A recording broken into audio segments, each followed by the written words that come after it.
우리의 모든 더러운 죄를 흰 눈보다 더 맑게 씻으시는 주님의 보혈로 우리가 오늘 이 자리에 있게 된 것을 믿습니다. 은혜롭고 귀한 찬양 감사합니다. 사랑하는 성도 여러분, 지난 한 주간 평안하셨습니까? 우리 옆에 계신 분들에게 지난 한 주간 잘 보내셨습니까? 한번 인사하도록 하겠습니다.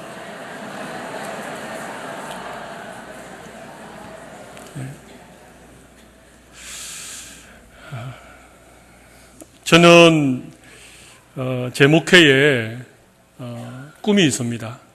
오랫동안 꿈꿔왔던, 제가 목회를 하게 되면 꼭 이런 교회 세워야 되겠다, 그런 제 목회의 꿈이 있는데, 그것은 건강한 교회에 대한 꿈입니다. 이건 한낱 꿈이 아닙니다. 이건 한낱 구호가 아닙니다. 저는 건강한 교회가 되기를 오랫동안 소망해왔고, 이 건강한 교회를 이루어갈 어떤 과정이나 또 필요한 준비가 무엇인지에 대하여서도 저는 공부도 했었고, 또 그런 목회 현장을 경험하기도 했습니다. 건강한 교회가 된다는 것, 이것은 하나님께서 이 땅에 교회를 세우시고 교회를 향하여 바라고 계신 가장 중요하고 본질적인 사실이라고 생각을 합니다. 여러분, 교회가 건강하지 않으면 하나님의 교회를 통하여 그 목적을 이루어갈 수 없습니다. 건강한 교회가 되어야만이 이 죄악 많은 세상에서 교회로서의 본질과 그 사명을 감당할 수 있는 것입니다. 그래서 저는 우리 범천교회 부임하자마자 건강한 교회, 행복한 성도, 이런 어떤 기도의 제목을 가지고 계속해서 달려오고 있습니다. 아마 건강한 교회에 대한 얘기는 이미 많이 들어오셨으리라고 생각을 합니다. 그런데 여러분, 어떤 교회가 건강한 교회일까요? 아무 문제가 없는 교회? 여러분, 이 지상에 존재하는 교회는 다 불완전한 교회입니다. 다시 말을 바꾸면 교회 안에 문제가 있다는 것입니다. 여러분, 그래서 여러분 착각하지 마십시오. 건강한 교회는 문제가 없는 교회다, 그런 생각 자체가 굉장히 잘못되어진 생각입니다. 우리 몸의 건강도 마찬가지입니다.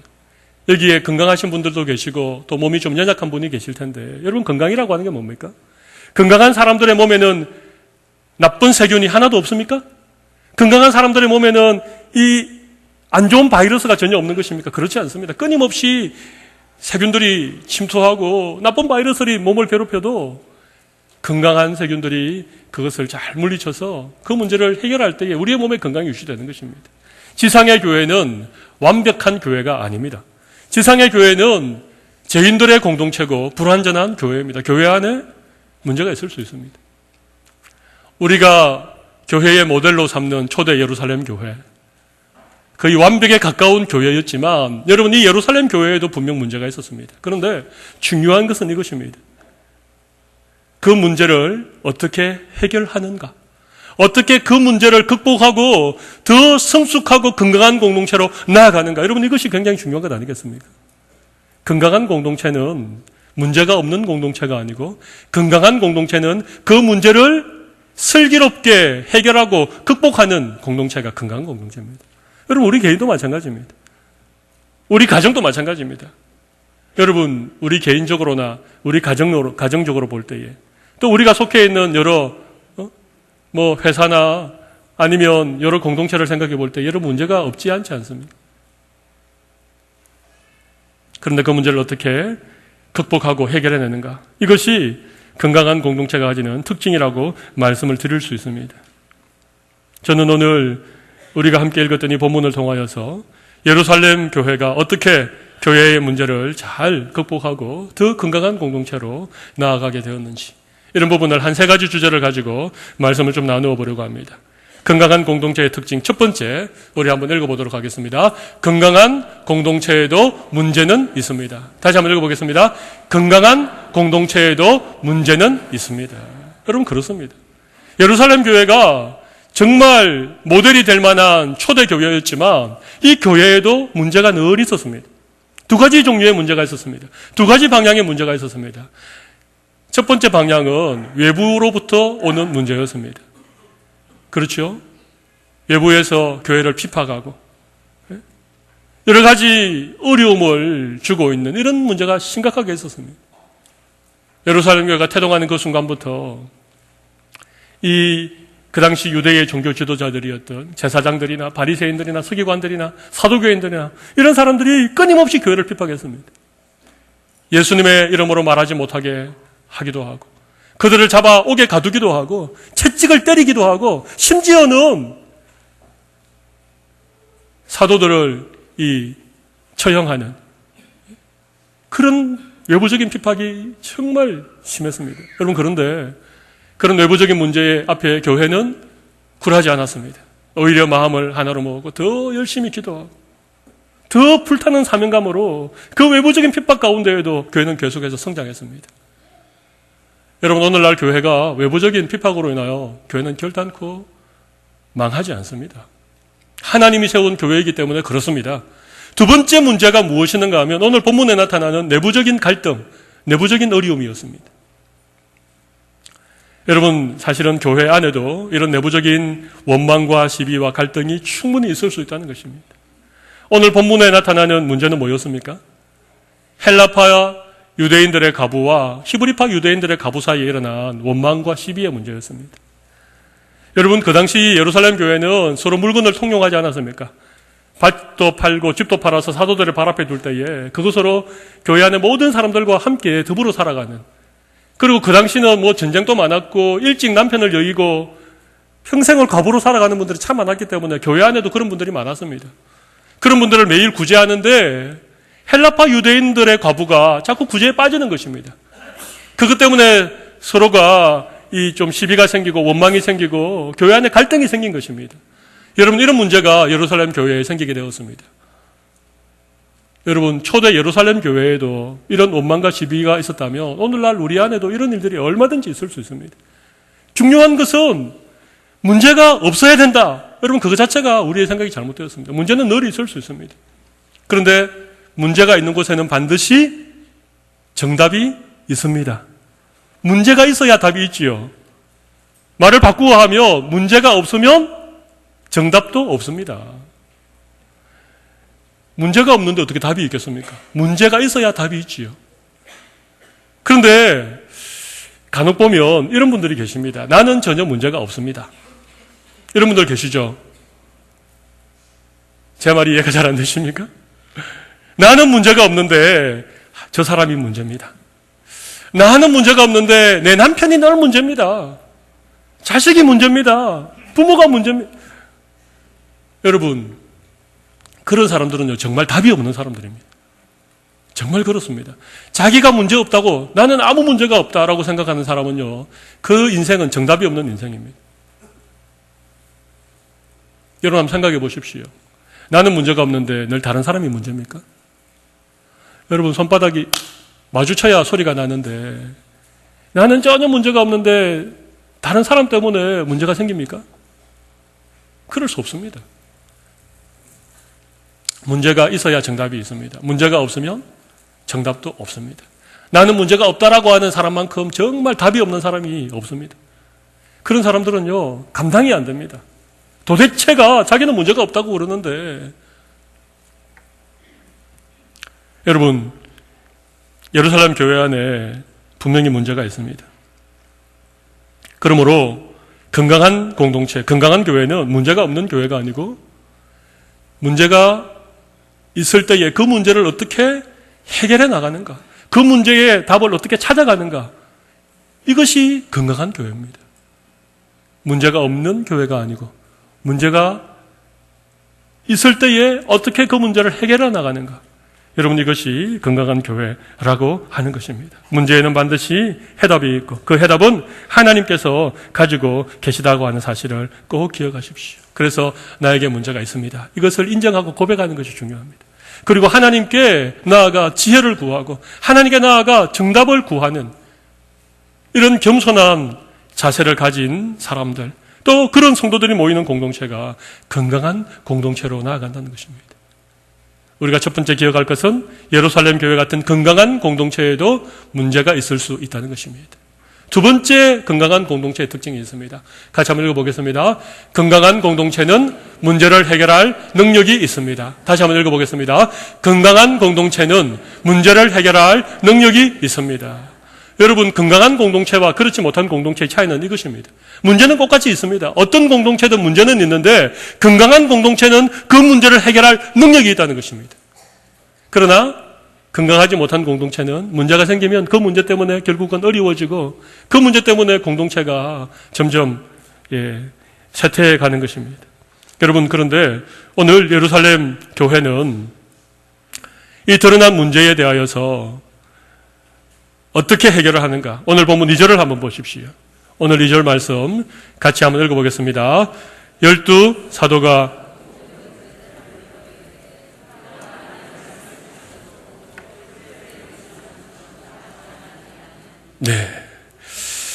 열두 사도가 모든 제자를 불러 이르되 우리가 하나님의 말씀을 제쳐놓고 접대를 일삼는 것이 마땅하지 아니하다는 것입니다. 여러분, 문제가 생겼습니다. 그런데 오늘 사도들이 모든 제자들을 불러놓고 그 문제에 대한 원인을 어떻게 분석하고 있습니까? 그 문제에 드러난 현상이나 그 문제 때문에 파생하는 어떤 지엽적인 것을 가지고 얘기하지 않습니다.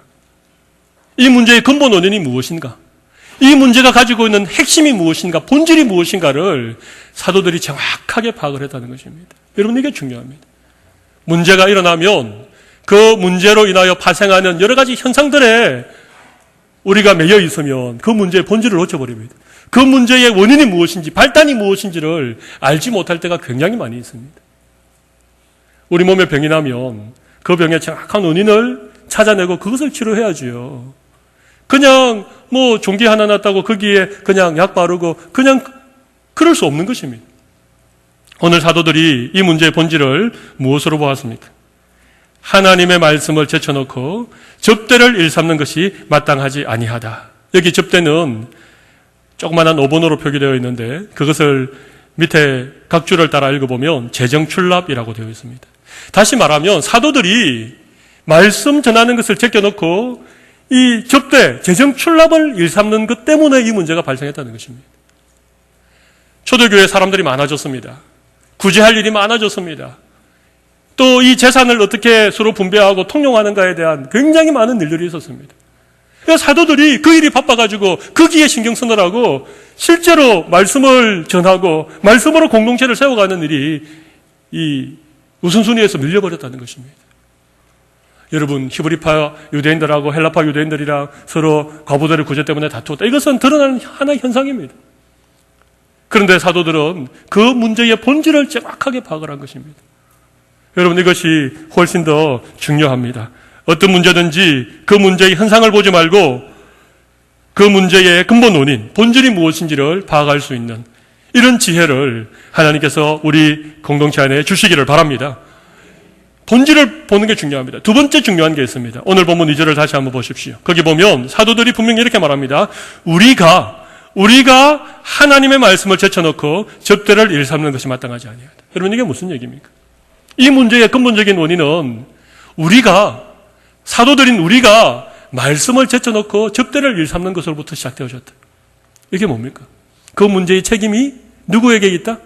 지금 서로 시비하고 원망하고 서로 갈등을 일으킨 히브리파 유대인들과 헬라파 유대인들에게 있는 것이 아니고 바로 교회의 지도자들인 우리 사도들에게 있다. 우리가 말씀을 제껴놓고 접대를 일삼는 여기에서부터 뭔가가 잘못되어졌다. 여러분, 이게 너무 중요한 것입니다. 문제의 원인을 밝히고 그 문제에 대한 책임을 질 수 있는 사람이 있어야 문제는 해결되게 됩니다. 아무도 책임지지 않으면 어떻게 문제가 해결되겠습니까? 사도들을 왜 교회의 지도자로 세웠습니까? 그만한 권한이 왜 주어졌습니까? 왜 사도들을 통하여서 말씀에 강력한 능력이 나타났습니까?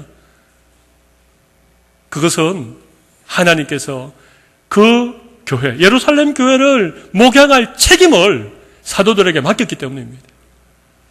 지도자는 다른 것이 아닙니다. 지도자는 책임을 지는 사람입니다. 여러분이 가정의 지도자라면 여러분 책임지셔야 됩니다. 여러분이 어떤 회사에서 지도자가 되기를 원하신다면 여러분 책임을 질 수 있는 사람이 되어야 됩니다. 우리가 왜 대통령을 세웁니까? 왜 대통령에 그렇게 막강한 권한이 주어집니까? 최종 책임을 대통령이 져야 되기 때문에 그렇습니다. 저도 제가 우리 부산범천교회 담임 목사이기 때문에 저는 늘 이런 책임감을 생각하고 있습니다. 교회 모든 일들에 대한 책임을 져야 될 사람이 꼭 있어야 된다. 여러분의 기관에도 마찬가지입니다. 여러분이 남녀전도 회장님이십니까? 왜 회장이 되셨습니까? 그 전도회에 일어나는 모든 일들에 대한 책임을 지라고 회장을 세운 것입니다. 여러분이 주일학교 부장이십니까? 여러분이 어떤 사역팀의 팀장이십니까? 책임지는 이런 사람이 없으면 결단코 문제는 해결될 수 없습니다. 오늘 사도들은 이 문제의 원인을 정확하게 파악하고 그 문제의 책임이 우리에게 있다라고, 우리가 말씀을 제껴놓은 여기서부터 뭔가 일이 잘못되어졌다라고 그렇게 정확하게 문제를 진단하고 책임을 지고 있는 것입니다. 건강한 공동체는 문제를 해결할 능력이 있는데 문제의 본질을 파악하고 그 문제에 대한 책임을 질 사람이 있을 때에 반드시 그 문제는 해결될 줄로 믿습니다. 여러분, 우리 개인적으로나 여러분 가정적으로나 또 우리 교회 공동체 안에서 여러 가지 문제들이 있을 때에 반드시 책임질 수 있는 그런 여러분들이 되시기를 바랍니다. 누가 지도자냐? 책임을 지는 사람이 지도자입니다. 초대 예루살렘 교회 공동체가 건강한 공동체였던 세 번째 특징이 있습니다. 우리 세 번째 특징을 같이 한번 읽어보겠습니다. 건강한 공동체는 건강한 일꾼이 세워집니다. 다시 한번 읽어보겠습니다. 건강한 공동체는 건강한 일꾼이 세워집니다. 사도들이 문제를 파악하고 나서 그들이 어떻게 해결했습니까? 이 문제를 해결할 수 있는 사람을 세운 것입니다. 여러분 보십시오. 오늘 3절 보십시오. 형제들아, 너희 가운데서 성령과 지혜가 충만하여 칭찬받는 사람 7을 택하라. 우리가 이 일을 그들에게 맡기고. 여러분, 건강한 공동체는요, 혼자서 독재하는 공동체가 아닙니다. 사람을 세우는 공동체입니다. 어떤 문제가 생겼을 때에 그 문제를 담당할 만한 사람을 세우는 것. 여러분, 이게 중요합니다. 사도들이 말씀도 전하고 사도들이 구제도 하고 사도들이 재정출납을 다 맡아서 하는 것이 아니라 그 일을 할 만한 사람을 세우는 공동체. 그리고 그 일을 그 사람에게 맡기는. 여러분, 오늘 3절 맨 마지막에 보면 이 일을 그들에게 맡기겠다. 여러분, 맡기겠다는 말이 뭡니까? 위임한다는 것입니다. 그 일에 대한 책임과 권리를 그 사람에게 위임한다는 말입니다. 위임은 임파워먼트입니다. 힘을 나누어 준다는 의미입니다. 모든 것을 사도들이 다 쥐고 있는 것이 아니라 그 일에 대한 사람을 세우고 그 사람에게 책임과 권한을 맡기는, 위임하는 이런 공동체가 건강한 공동체입니다. 저는 우리 교회가 좋은 일꾼들이 세워지는 그런 교회가 되었으면 좋겠습니다. 자리마다 신실한 사람들이 세워지고 그 사람들에게 책임과 권한이 위임되어지는, 임파워먼트 되어지는 하나님의 일을 책임있게 맡아서 감당하는 사람들이 우리 교회 안에서 계속해서 자라나는 그런 공동체가 되어야 됩니다. 교회를 5년을 다니고 10년을 다녔는데 아직도 아무 일도 책임지지 않는다. 여러분, 회사를 다니시는 분들 계시죠? 한 회사를 10년 동안 다녔는데 처음 입사할 때랑 10년이 지난 지금이랑 나에게 아무런 책임과 권한이 주어지지 않았다. 그냥 10년 전 하는 일을 그대로 하고 있다. 여러분, 한번 생각해 보셔야 됩니다. 좋은 회사는요, 사람이 자라가는 회사입니다. 사람을 세워가는 회사입니다. 마찬가지입니다. 좋은 교회 공동체, 건강한 교회 공동체의 특징은 사람을 계속해서 세운다는 것입니다. 신실한 일꾼들이 세워진다는 것입니다. 그분들에게 위임하는, 그분들에게 권한을 위임하고 그분들에게 책임을 위임하고, 그래서 사람들이 요소요소에 세워져서 책임감 있게 어떤 일들을 위임해서 감당하는 그런 교회가 건강한 교회입니다. 저는 우리 범천교회가 끊임없이 일꾼을 세우는 교회가 되기를 간절히 원합니다.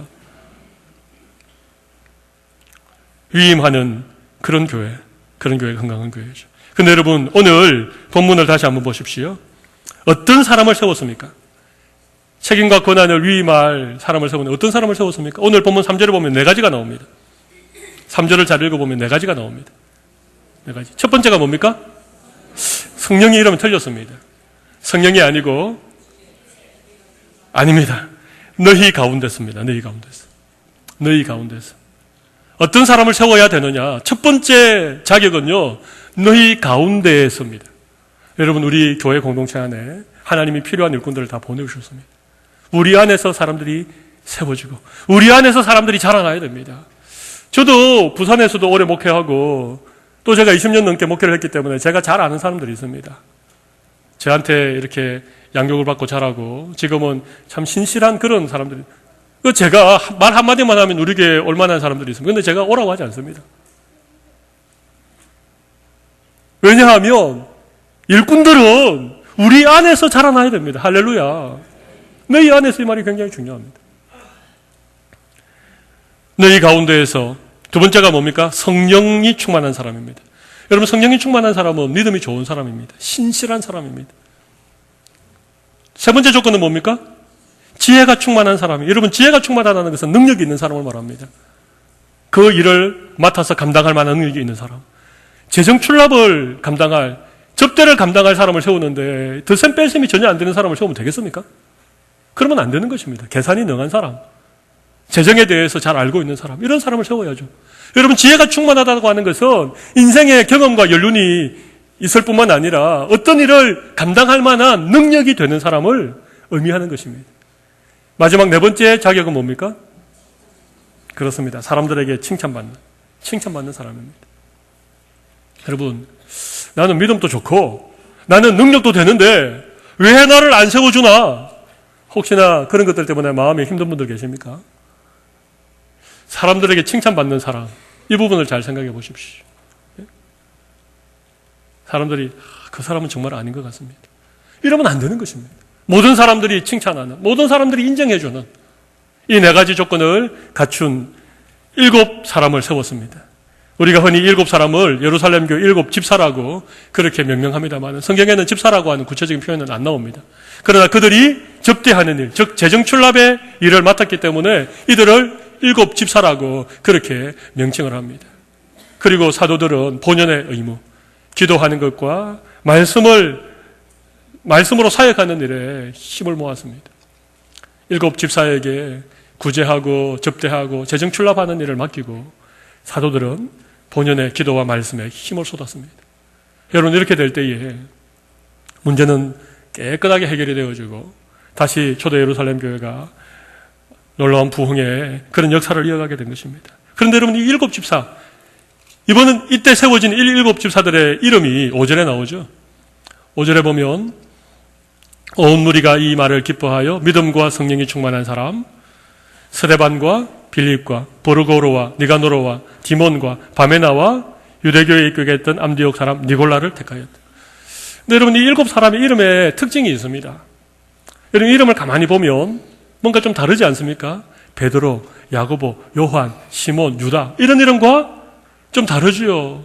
뭐 니가노르, 보르고로, 이런 이름은 전부 다 헬라식 이름입니다. 헬라식 이름. 다시 말하면 여기에 7 사람, 세워진 7 사람은 전부 다 헬라파 유대인들이었다는 것입니다. 본토 유대인들이 아니고 헬라파 유대인들입니다. 여러분, 예루살렘 교회의 주축은 히브리파 유대인들입니다. 그런데 이번에 어떤 이 구제하는 문제 때문에 어려움이 발생했는데 그때 온 교회가 마음을 모으고 사람을 세웠는데 그때 세워진 7 사람 전부가 헬라식 이름을 가지고 있는 헬라파 유대인들이 세워졌다는 것입니다.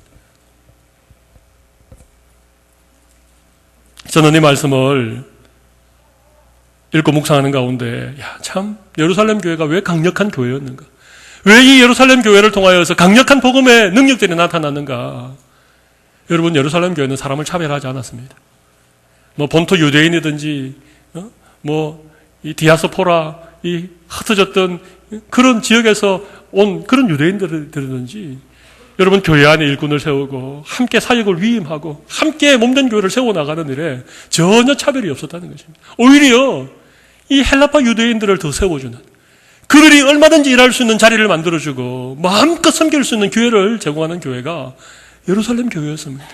그러므로 이 교회는 건강한 교회가 되어졌던 것입니다. 사랑하는 성도 여러분, 교회 안에는요 계파가 없어야 됩니다.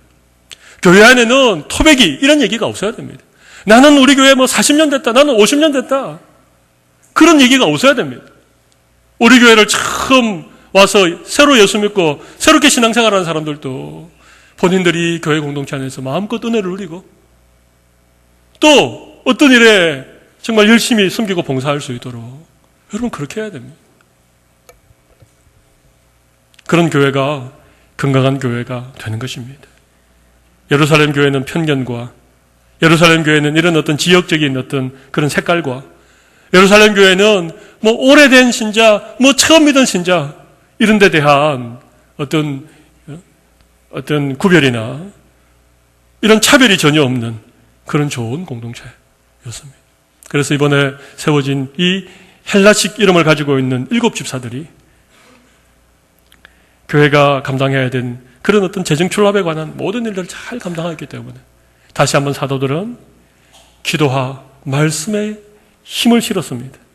여러분 오늘 7절 말씀을 보십시오.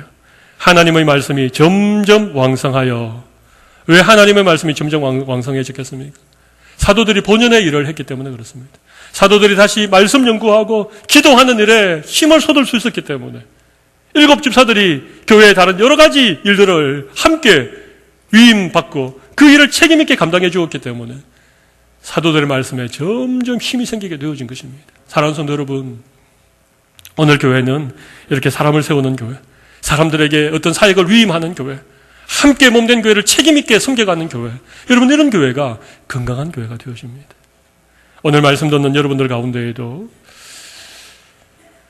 내가 교회를 오래 다녔지만 그냥 주일날 예배만 드리고 그냥 또 한 주간 보내고 그런 분들 계시다면 오늘 말씀 기억하시고 나도 교회의 한 모퉁이에서 어떤 일이든지 간에 하나님께서 주신 그 일을 좀 책임있게 감당해 보리라. 이런 귀한 믿음의 결단이 있는 여러분들이 되시기를 바랍니다. 오늘 본문의 결론은 7절입니다. 우리 7절을 같이 한번 읽어보도록 하겠습니다. 하나님의 말씀이 점점 왕성하여 예루살렘에 있는 제자의 수가 더 심히 많아지고 허다한 제사장의 무리도 이 도에 복종하니라. 여러분, 이렇게 교회 안에 있는 이 문제, 정말 심각한 문제이지 않습니까? 외부의 핍박보다도 더 힘든 내부의 갈등. 그러나 이 문제를 사도들이 앞장서서 이 문제의 본질을 파악하고 책임지는 그런 모습으로 사람을 세워서 이 문제를 해결하니까 오히려 이 문제를 통하여서 점점 말씀을 힘을 얻고 허다한 제자의 수가 그렇게 늘어나고 심지어 제사장의 무리도 이 도에 복종하게 되어진 강력한 복음의 역사가 일어나게 되어진 것입니다. 사랑하는 성도 여러분, 오늘날 건강한 교회 공동체 안에도 문제는 있을 수 있습니다. 그러나 기억하십시오. 문제가 있는 것이 문제가 아니고 문제가 없는 것이 더 큰 문제입니다. 우리에게 있는 문제를 솔직하게 우리가 내어놓고 그 문제에 대한 답을 찾기 위하여서 함께 마음을 모으고 함께 하나님의 지혜를 구하면 이 문제가 오히려 계기가 되어줘서 더 건강한 교회, 더 부흥하는 교회, 더 아름다운 믿음의 공동체를 이루어 가실 줄로 믿습니다. 우리 이 시간 한번 말씀 기억하면서 기도하는 시간을 가지도록 하겠습니다. 여러분 가슴에 좀 손을 올려보십시오. 오늘 이 말씀은 교회 공동체에 국한되어진 말씀은 저는 아니라고 생각합니다.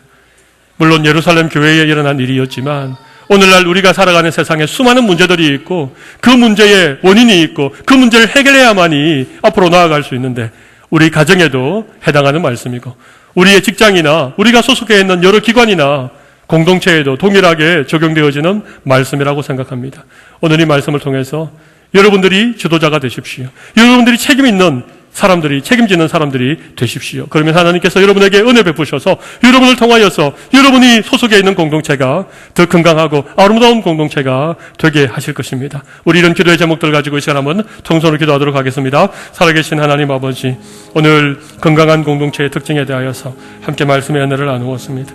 우리 교회는 건강한 공동체를 지향하는 교회입니다. 그러나 인간들이 모이고 또 불완전한 교회이기 때문에 교회 안에는 다양한 어려움과 문제들이 있을 수 있습니다. 외부적인 핍박보다도 더 힘든 것은 내부적인 갈등과 원망과 시비입니다. 아버지 하나님, 그러나 문제가 있는 것은 반드시 해답이 있고 그 해답은 하나님이 가지고 계시기 때문에 오늘 어떤 문제라도 우리가 두려워하지 않고 그 문제를 아버지 하나님이여 뒤로 숨겨놓지 않고 그 문제를 꺼내어놓고 아버지 하나님 문제의 본질을 파악하고 그것을 책임질 만한 그런 신실한 주저자들을 통하여서 이 문제가 해결되어지고 오히려 이 문제를 통하여 사람들이 세워지고 신실한 일꾼들이 더 세워져서 아버지 하나님이여 아름다운 교회 공동체를 이루어가기에 부족함이 없도록 은혜를 베풀어 주시오. 하나님 아버지여, 우리 성도들의 삶과 우리 가정과 우리의 자녀들의 삶에 있어서도 어떤 문제들일지라도 문제를 통하여서 더 큰 하나님의 은혜를 경험하는 그런 우리 모든 성도들 될 수 있도록 은혜를 베풀어 주시기 간절히 원합니다.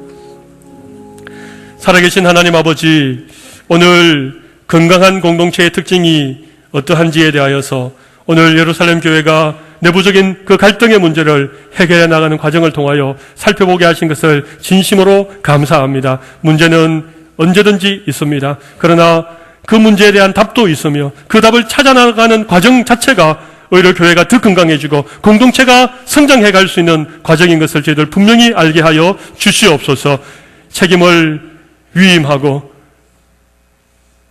사람들이 세워지는 그런 공동체 되기를 간절히 원합니다. 우리 교회에 어떠한 차별도 없이 하나님 앞에 성령 충만하고 지혜가 충만하고 칭찬 듣는 사람들이 우리 안에서 세워져서 교회의 한 모퉁이를 감당하고 중요한 사역들을 함께 나누며 함께 마음을 모아 아름다운 믿음의 공동체로 그렇게 건강하게 성장해가는 우리 범천교회가 되게 하여 주시옵소서. 우리 성도들의 가정이나 우리 성도들이 속한 공동체에도 동일한 문제가 있을 때에 그 책임을 회피하지 말고 책임 있는 자리에 서서 그 문제를 해결해낼 수 있는 모든 성도들로 삼아 주시옵소서. 할렐루야. 존귀하신 예수님 이름으로 기도 올리옵나이다.